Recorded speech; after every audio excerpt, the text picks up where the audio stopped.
अतः लगभग 5200 वर्ष पूर्व भगवान श्री कृष्ण के श्रीमुख से प्रसारित एक ही बार उठाना था।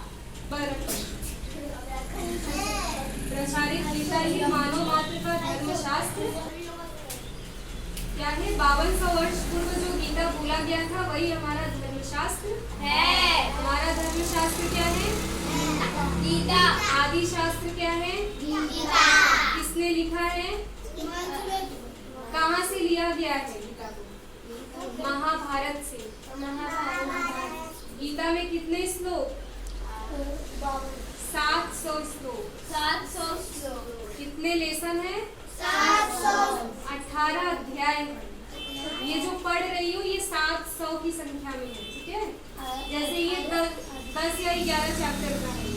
वैसे जैसे मैथ में 1 चैप्टर 2 चैप्टर 3 चैप्टर नहीं होता, वैसे 18 क्या है उसमें? चैप्टर। और श्लोक कितने हैं?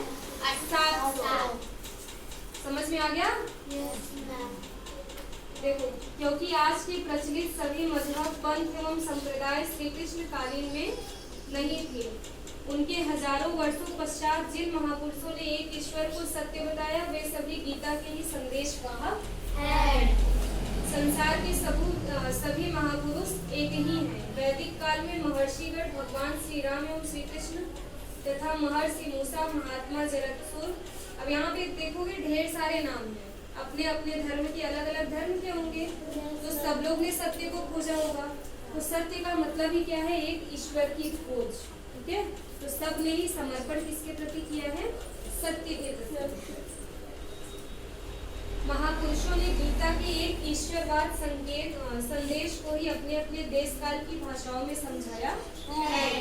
कोई उर्दू में समझा दिया तो कोई फारसी में, ठीक है? भगवान को ही समझाया ना, वर्णन किसका किए? भगवान का ही। अब उनके में अल्लाह बोल दिया जाता है, हमारे में भगवान बोल दिया जाता है, ठीक है?